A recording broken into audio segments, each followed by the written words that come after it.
पहले गुरु नानक देव जी और 10वें गुरु गोबिंद सिंह जी। पहले गुरु कहने सीगे गुरु नानक देव जी और 10वें गुरु गुरु गोबिंद सिंह जी। उन्हां विचों 9वें गुरु होए हैं गुरु तेग बहादुर जी। किहड़े होए हैं? गुरु तेग बहादुर जी। गुरु तेग बहादुर जी का शहीदी दिवस मनाया जा रहा है। शहीदी समझते हो की हुंदा? शहीदी अपने देश लिए कुर्बान हो जाना। सैनिक अपने देश की रक्षा करते हैं ना, बॉर्डर पे खड़े हैं ना फौजी, अपने देश की रक्षा करते हैं और दूसरे देश नाल युद्ध करते करते वो शहीद हो जाते हैं ना। जो दूसरे देश नाल युद्ध करते हुए उन्होंने डैथ हो जाती है तो उन्होंने की है शहीद का दर्जा मिलता है। इसलिए जो भी अपने देश लिए कुछ करता है, देश लिए अपनी जान कुर्बान करता है, उसमें शहीद का दर्जा दिता जाता है। और इसी तरह गुरु तेग बहादुर जी ने भी अपने देश की खातिर, अपने धर्म की खातिर अपनी जान दे दी, इसलिए उन्होंने भी शहीद का दर्जा दिता जाता है। और उन्होंने हुण 350वां कौन सा 350वां शहीदी दिवस मनाया जा रहा है, क्योंकि उन्होंने जन्म होया 1621 विच और उन्होंने शहीदी हुई 1675 विच।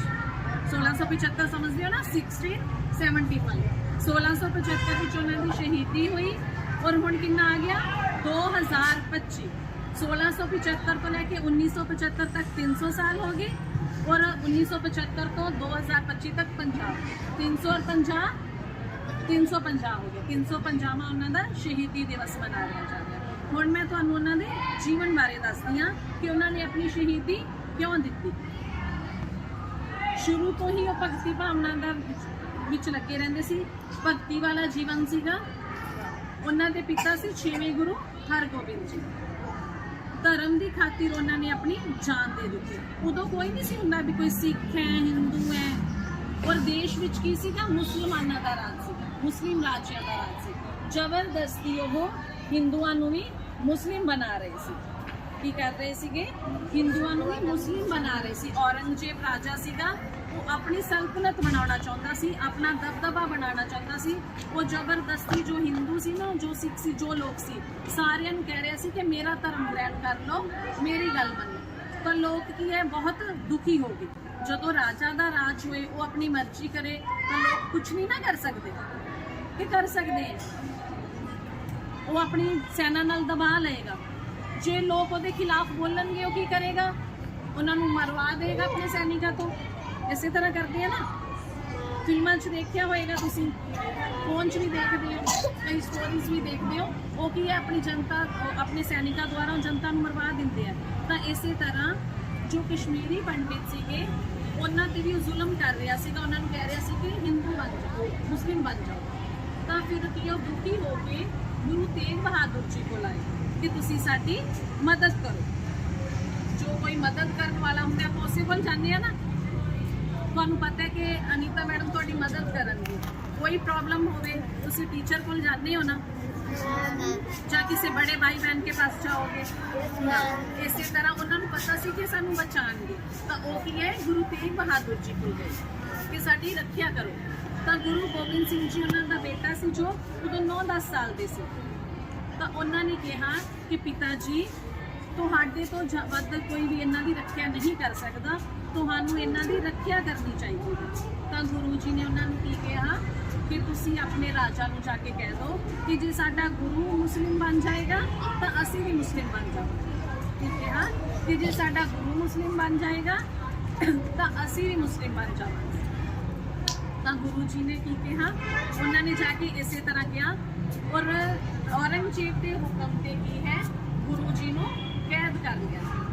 हथकड़ियाँ लगा के उन्होंने ले आए और कैद कर लिया गया। फिर उन्होंने बहुत जुल्म किए। कई बार जिस तरह कई बार पुलिस नहीं करती जुल्म, चोर को कुछ मनवाने वास्ते जानबूझ के करती है ना, वो जुल्म मारती है कि डर जाएगा। कई बार झूठी गल भी सच्ची बना देंगे भी वो गल मान लेगा। तो इस तरह वो गुरु जी को डराने वास्ते कई होरां ते जुल्म कर रहे सी कि गुरु डर जाए, पर गुरु जी नहीं डरे क्योंकि वो तो बहादुर सी। उन्हां दी रूह ही ऐसी सी कि वो देश लिए कुर्बान होने लिए आए सी। गुरु जी नहीं डरे। फिर की होया, ਉਹਨਾਂ ਨੇ ਇੱਕ ਸਿੱਖ ਸੀਗੇ ਗੁਰੂ ਜੀ ਦੇ ਨਾਲ, ਸਾਥੀ ਵੀ ਸੀ, ਇਕੱਲੇ ਨਹੀਂ ਸੀਗੇ, ਉਹਨਾਂ ਦੇ 3 ਸਾਥੀ ਸੀ ਜੋ ਕਿ ਉਹੋ ਜਿਹੀ ਹੀ ਭਾਵਨਾ ਰੱਖਦੇ ਸੀ। ਉਹਨਾਂ ਨੇ ਕੀ ਕੀਤਾ, ਪਹਿਲਾਂ ਇੱਕ ਸਿੱਖ ਸੀਗਾ, ਉਸ ਨੂੰ ਕੀ ਕੀਤਾ, ਗਰਮ ਜੋ ਪਾਣੀ ਸੀ ਨਾ ਉਬਲਦਾ ਪਤੀਲੇ ਵਿੱਚ, ਉਹਦੇ ਵਿੱਚ ਬਹੁਤ ਗਰਮ ਪਾਣੀ ਦੇ ਵਿੱਚ ਉਹਨਾਂ ਨੂੰ ਪਾ ਦਿੱਤਾ। ਦੇਖੋ ਕਈ ਵਾਰੀ ਆਪਣੇ ਉੱਤੇ ਥੋੜਾ ਜਿਹਾ ਗਰਮ ਪਾਣੀ ਪੈ ਜੇ ਕੀ ਹੁੰਦਾ ਹੈ, ਆਪਣੀ ਸਕਿਨ ਜਲ ਜਾਂਦੀ ਹੈ ਨਾ, ਬਹੁਤ ਦਰਦ ਹੁੰਦਾ ਹੈ। ਉਹਨਾਂ ਨੇ ਡਰਾਉਣ ਵਾਸਤੇ ਉਹਨਾਂ ਨੂੰ ਉਬਲਦੇ ਹੋਏ ਪਤੀਲੇ ਵਿੱਚ ਪਾ ਦਿੱਤਾ। ਔਰ ਇੱਕ ਸਿੱਖ ਨੂੰ ਡਰਾਉਣ ਵਾਸਤੇ ਕੀ ਕੀਤਾ, ਜਿੰਦਾ ਹੀ ਰੂੰ ਦੇ ਵਿੱਚ, ਰੂਈ ਸਮਝਦੇ ਹੋ ਨਾ, ਰੂੰ ਕਾਟਨ ਦੀ, ਰੂਈ ਦੇ ਵਿੱਚ ਲਪੇਟ ਕੇ ਜਿੰਦਾ ਸਾੜ ਦਿੱਤਾ। ਔਰ ਇੱਕ ਹੋਰ ਸੀਗੇ, ਉਹਨਾਂ ਨੂੰ ਆਰੇ ਦੇ ਨਾਲ ਚਿਰਵਾ ਦਿੱਤਾ। ਪਰ ਗੁਰੂ ਜੀ ਨਹੀਂ ਡੋਲੇ। ਗੁਰੂ ਜੀ ਨੂੰ ਜਦੋਂ ਕਿਹਾ ਕਿ ਮੁਸਲਿਮ ਬਣ ਜਾਓ ਤਾਂ ਉਹਨਾਂ ਨੇ ਕਿਹਾ ਕਿ ਮੈਂ ਨਹੀਂ ਬਣਾਂਗਾ। ਤਾਂ ਉਹਨਾਂ ਨੇ ਕੀ ਕੀਤਾ, ਗੁਰੂ ਜੀ ਦਾ ਜੋ ਸਿਰ ਸੀਗਾ ਧੜ ਨਾਲੋਂ ਅਲੱਗ ਕਰ ਦਿੱਤਾ। ਜਲਾਦਾਂ ਨੇ ਕੀ ਹੈ, ਤਲਵਾਰ ਦੇ ਨਾਲ ਗੁਰੂ ਜੀ ਦਾ ਜੋ ਸਿਰ ਸੀਗਾ ਉਹਨਾਂ ਦੀ ਬਾਡੀ ਤੋਂ, ਧੜ ਤੋਂ ਅਲੱਗ ਕਰ ਦਿੱਤਾ। ਔਰ ਗੁਰੂ ਜੀ ਦੇ ਜੋ ਸੱਚੇ ਸਿੱਖ ਸੀਗੇ, ਮਤਲਬ ਇੰਨਾ ਜ਼ੁਲਮ ਹੋਇਆ ਤਾਂ ਕੀ ਹੋਇਆ, ਉੱਥੇ ਬਹੁਤ ਹਨੇਰੀ ਆ ਗਈ, ਇੱਕਦਮ ਹਫੜਾ ਤਫੜੀ ਮਚ ਗਈ, ਹਨੇਰੀ ਆ ਗਈ। ਜੋ ਗੁਰੂ ਜੀ ਦੇ ਚਾਹਵਾਨ ਸੀ, ਉਹਨਾਂ ਨੇ ਸ਼ਰਧਾਲੂ ਸੀ, ਉਹਨਾਂ ਨੇ ਕੀ ਕੀਤਾ, ਉਹ ਗੁਰੂ ਜੀ ਦਾ ਧੜ ਲੈ ਕੇ ਆਪਣੇ ਘਰ ਚਲੇ ਗਏ। ਔਰ ਇੱਕ ਸਿੱਖ ਨੇ ਗੁਰੂ ਜੀ ਦਾ ਜੋ ਸ਼ੀਸ਼ ਸੀਗਾ, ਸ਼ੀਸ਼ ਮਤਲਬ ਸਿਰ, ਜੋ ਗੁਰੂ ਜੀ ਦਾ ਸਿਰ ਸੀਗਾ ਉਸ ਨੂੰ ਆਪਣੇ ਘਰ ਲੈ ਗਿਆ। ਕਿਉਂਕਿ ਸਿਰ ਧੜ ਤੋਂ ਅਲੱਗ ਕਰ ਦਿੱਤਾ, ਪੂਰੀ ਬਾਡੀ ਤਾਂ ਰਹੀ ਨਹੀਂ ਨਾ ਇਕੱਠੀ। ਇੱਕ ਜਣਾ ਉਹਨਾਂ ਦਾ ਸਿਰ ਆਪਣੇ ਘਰ ਲੈ ਗਿਆ ਔਰ ਕੋਈ ਜੋ ਸੀਗਾ ਉਹਨਾਂ ਦਾ ਧੜ ਆਪਣੇ ਘਰ ਲੈ ਗਿਆ, ਕਿਉਂਕਿ ਉਹਨਾਂ ਦੀ ਬੇਅਦਬੀ ਨਹੀਂ ਕਰਨੀ ਸੀ। ਉਹਨਾਂ ਦਾ ਕੀ ਕਰਨਾ ਸੀ, ਸੰਸਕਾਰ ਕਰਨਾ ਸੀ। ਸੰਸਕਾਰ ਮਤਲਬ ਉਹਨਾਂ ਦੀ ਧੜ ਨੂੰ ਅਗਨੀ ਦੇ ਹਵਾਲੇ ਕਰ ਦਿੱਤਾ, ਸਮਝ ਕੇ। ਫਿਰ ਉਹਨਾਂ ਨੇ ਕੀ ਕੀਤਾ, ਹੁਣ ਦੇਖੋ ਉਦੋਂ ਕੀ ਹੈ, ਜੋ ਇਸ ਤਰ੍ਹਾਂ ਉਹਨਾਂ ਦੀ ਮਦਦ ਕਰਦਾ ਸੀ ਉਸ ਤੇ ਵੀ ਜ਼ੁਲਮ ਕੀਤਾ ਜਾਂਦਾ ਸੀ। ਤਾਂ ਜਿਹੜਾ ਸਿੱਖ ਉਹਨਾਂ ਦਾ ਧੜ ਆਪਣੇ ਘਰ ਲੈ ਕੇ ਗਿਆ ਸੀ, ਉਸਨੇ ਸ਼ਮਸ਼ਾਨ ਘਾਟ ਵਿੱਚ ਤਾਂ ਸੰਸਕਾਰ ਕਰ ਨਹੀਂ ਸੀ ਸਕਦਾ, ਉਹਨਾਂ ਨੂੰ ਪਤਾ ਲੱਗ ਜਾਣਾ ਸੀ। ਤਾਂ ਉਸਨੇ ਕੀ ਹੈ, ਆਪਣੇ ਘਰ ਨੂੰ ਹੀ ਅੱਗ ਲਗਾ ਦਿੱਤੀ ਤਾਂ ਕਿ ਗੁਰੂ ਜੀ ਦਾ ਸੰਸਕਾਰ ਹੋ ਜਾਵੇ। ਤਾਂ ਗੁਰੂ ਜੀ ਨੇ ਦੇਖੋ ਦੇਸ਼ ਦੀ ਖਾਤਰ, ਧਰਮ ਦੀ ਖਾਤਰ ਆਪਣੀ ਜਾਨ ਦੇ ਦਿੱਤੀ।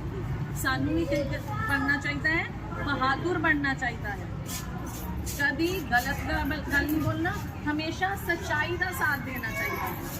ਕੀ ਕਰਨਾ ਚਾਹੀਦਾ ਹੈ, ਛੋਟੇ ਹੁੰਦੇ ਜਦੋਂ ਸਿੱਖਾਂਗੇ ਸੱਚਾਈ ਦਾ ਸਾਥ ਦੇਣਾ ਚਾਹੀਦਾ ਹੈ, ਝੂਠ ਕਦੇ ਨਹੀਂ ਬੋਲਣਾ ਚਾਹੀਦਾ, ਸੱਚਾਈ ਦਾ साथ देना चाहिए। की बोलना चाहिए हमेशा, झूठ के सच। सुबह नारा लगाने ना, देश की रक्षा कौन करेगा, हम करेंगे। तो कैसे करेंगे, झूठ बोल के, पढ़ाई करके कि अनपढ़ रह के, तो फिर क्या करेंगे, खूब पढ़ेंगे और आगे बढ़ेंगे, तभी हम देश की रक्षा कर सकेंगे। घर बैठे थोड़ी ना रक्षा हो जाएगी, भी हम कह देंगे हम रक्षा करेंगे और घर बैठे हैं, स्कूल में नहीं आ रहे, पढ़ ही नहीं रहे, तो देश की रक्षा हो जाएगी।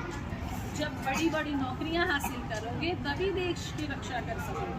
समझ आ गई? तो सभी बच्चों ने अच्छे से अपना पढ़ना है, अपने मैडम की बात मानिए, अपने टीचर्स प्रोफेसर की बात मानिए, ज़्यादा से ज़्यादा पढ़ाई करिए।